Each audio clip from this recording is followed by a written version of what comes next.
Good morning, all of you. I hope you all are healthy and safe at your home. And today we are going to gain the knowledge all about complete the sentence, which can help you in your study. So let's see the topic, especially for 9th and 10th students.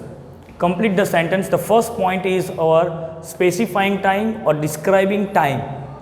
Friends, we all know the specifying time and describing time have a similar meaning.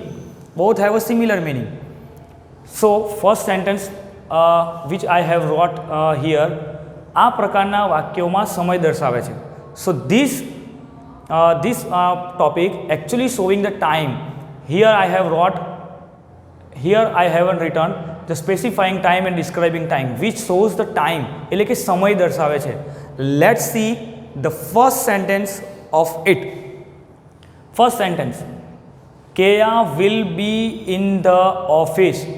Okay, મિત્રો, આ રીતનો એક sentence તમને આપવામાં આવેલો છે. Friends, this type of sentence will give you and you have to complete the sentence. The meaning of the complete the sentence means વાક્યને પૂરું કરવાનું. તો આપણે આ રીતના સેન્ટેન્સને પૂરું કરવાનું છે. We need to complete the sentence. તો Kea will be in the office. તો અહીં આન્સર લખ્યો છે મેં. Here the answer is at 10 AM. એ વાત ખાસ ધ્યાન રાખજો દરેક મિત્ર કે અહીં જે આપવામાં આવ્યું છે Kea will be in the office, તો Kea ઓફિસમાં હોઈ શકે at 10 AM.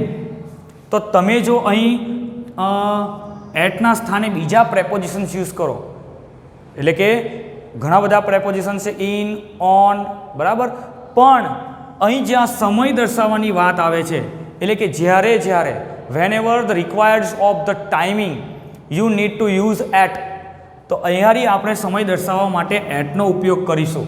તો at 10 AM એવું જ લખવું પડે આપણે.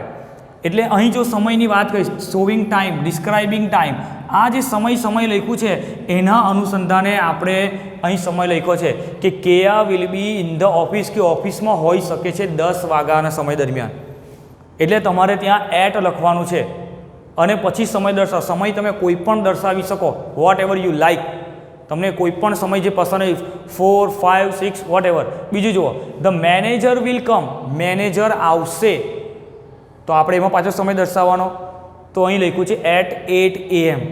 તો અહીં પણ મિત્રો જો આપણે આગળ એટ લખ્યું છે, એટલે સમય દર્શાવવા માટે આપણે એટનો ઉપયોગ કરવાનો છે. જો તમે એવું નહીં કરતા તો તમારો આન્સર ખોટો પડી શકે.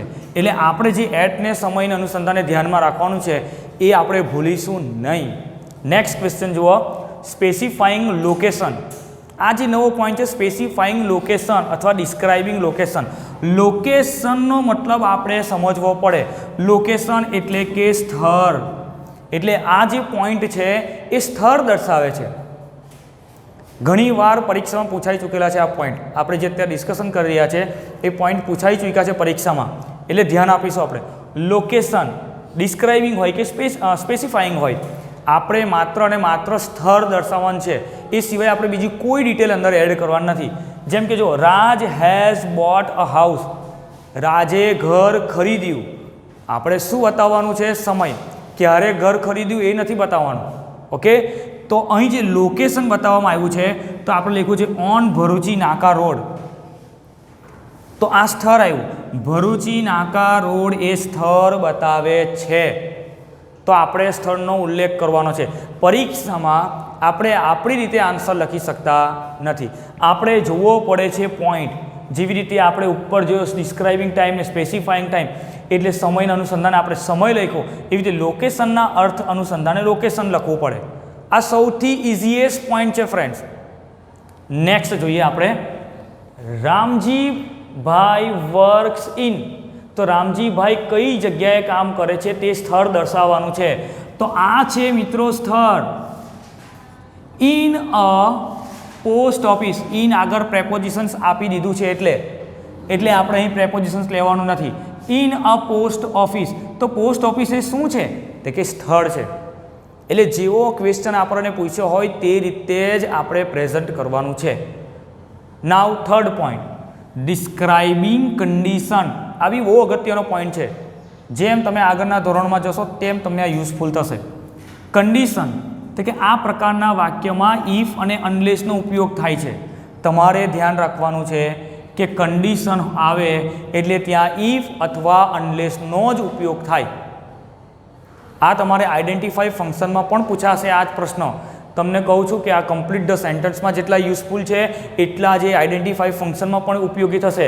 પરીક્ષામાં તમને આઈડેન્ટિફાઈ ફંક્શનમાં અહીં એવું લખેલું હશે કે will be in the office at 10 AM, તો તમારે અહીં 10 AM લખ્યું એટલે તમારે આન્સર લખી જ દેવાનો કે સ્પેસિફાઈંગ ટાઈમ કે ડિસ્ક્રાઇબિંગ ટાઈમ છે. બીજું જુઓ, એવી રીતે લોકેશન દર્શાવ્યું હોય તો કે ભાઈ લોકેશન સ્થળ લખ્યું તો સ્થળ જ લખવાનું એટલે સમજ પડી જશે કે આપણો લોકેશન આન્સર આવે છે. જો હવે ડિસ્ક્રાઇબિંગ કન્ડિશન, કન્ડિશનમાં વાત કરી ઇફ અને અનલેસનો ઉપયોગ થાય. ઇફનો અર્થ શું થાય બરાબર સમજવો જરૂર છે. ઇફનો અર્થ તો કે જો તો અર્થ થાય. અનલેસ તો કે જો નહીં તો. આ નહીં તો છે ને એટલે એનો મતલબ એ થાય છે કે નકાર દર્શાવે છે. Actually it's showing the negative meaning. બરાબર, વાક્યમાં નેગેટિવ અર્થ દર્શાવી દે છે, શરત સૂચવે છે અને ભવિષ્ય દર્શાવે છે. એટલે કે ભવિષ્યકાળમાં એ કાં તો એ મોડલ વર્બ્સનો પણ ઉપયોગ કરશે, ભવિષ્યકાળ અથવા મોડલ વર્બ્સ. ધ્યાન રાખજો, જરા લખી દેજો બાજુમાં, ભવિષ્યકાળ અથવા મોડલ વર્બ્સ. મોડલ વર્બ્સમાં આપણે જોયું છે કે can, may, shall, will, must એ બધાનો ઉપયોગ થાય છે મિત્રો. મોડલ વર્બ્સનો આ ઉપયોગ થાય છે. અને ભવિષ્યકાળ જેમ કે જો if you work hard, sentence જુઓ, ઇફ યુ વર્ક હાર્ડ અર્થ શું છે ઇફનો? જો તો, કે જો તમે મહેનત કરશો. હવે આન્સર કમ્પ્લીટ કરો. જો મહેનત કરશો શું થશે?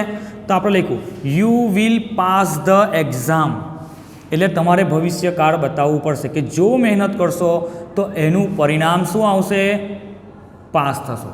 તો તમે એની જગ્યાએ કોઈ પણ આન્સર લખી શકો. એકચ્યુઅલી તમે સેન્ટેન્સમાં આન્સર ચેન્જ કરી શકો કે you will pass the exam, અથવા બીજું પણ લખે you will get a promotion. Promotion, મહેનત કરશો સખત તો પ્રમોશન મળશે. એવું પણ લખી શકો you will get a success. તમે સફળતા પણ પ્રાપ્ત કરી શકો. એટલે તમે સેન્ટેન્સ અલગ બનાવી શકો છો. ખ્યાલ આવશે મિત્રો? તમારે મતલબ ભવિષ્યકાળ સૂચવતું વાક્ય બનાવવાનું છે, અથવા મોડલ ઓક્ઝિલરી વર્બને લાગુ પડતું વાક્ય. નેક્સ્ટ જોઈએ, ઇફ સી રીડ્સ વેલ. જો તેણી સારું વાંચશે તો. આ સેન્ટેન્સ જે મેં લખ્યું છે ને એવી રીતે આનો પણ સેન્ટેન્સનો એક સરખો મિનિંગ જેવો થશે. સરખો મિનિંગ એટલે સેન્ટેન્સમાં આવી શકે. ઇફ સી રીડ્સ વેલ, જો તેણી સારું વાંચશે તો. સારું વાંચશે શું થશે? C will get a good marks. તે સારા માર્ક્સ મેળવશે. સેન્ટેન્સ ખ્યાલ આવે છે? ભવિષ્યકાળ બતાવ્યું આપણે, she will get good marks. અથવા she will increase she will increase her knowledge. વધારે વાંચે તો વધારે નોલેજ વધશે. તો મિત્રો આ રીતે આપણે આન્સર બનાવવાના છે. સૌથી અગત્યના પોઈન્ટ ભણ્યા છે. એવું બની શકે કે બોર્ડના પેપરમાં અથવા તો જ તમારી સ્કૂલની એક્ઝામમાં તમને પૂછી શકે ધોરણ 10ના વિદ્યાર્થીઓ માટે. પણ એ સાથે સાથે ધોરણ 9ના વિદ્યાર્થીઓને પણ કહું છું, આ જ પોઈન્ટ તમારે ધોરણ 10માં અભ્યાસ કરવાનો આવવાનો છે અને 9મા ધોરણમાં પણ આ સિલેબસમાં છે. એટલે બની શકે કે પેપર સ્કૂલમાંથી આવતા હોય અને બહારથી આવતા હોય તો આ 3 પોઈન્ટમાંથી તમને કોઈ એક પોઈન્ટ પૂછાઈ શકે પરીક્ષામાં. એટલે આપણે બધી ડિટેલ રાખીશું. ઓકે, અને જો કોઈ વસ્તુ નથી ખ્યાલ આવતો તો તમારે મારો કોન્ટેક્ટ નંબર છે જ. ઓકે, એ કોન્ટેક્ટ નંબર પર રિંગ કરવી, જેથી કરીને તમને કંઈ ન સમજ પડતું હોય તો હું તમને પૂરેપૂરી ડિટેલ આપી શકું. Okay, good bye all of you.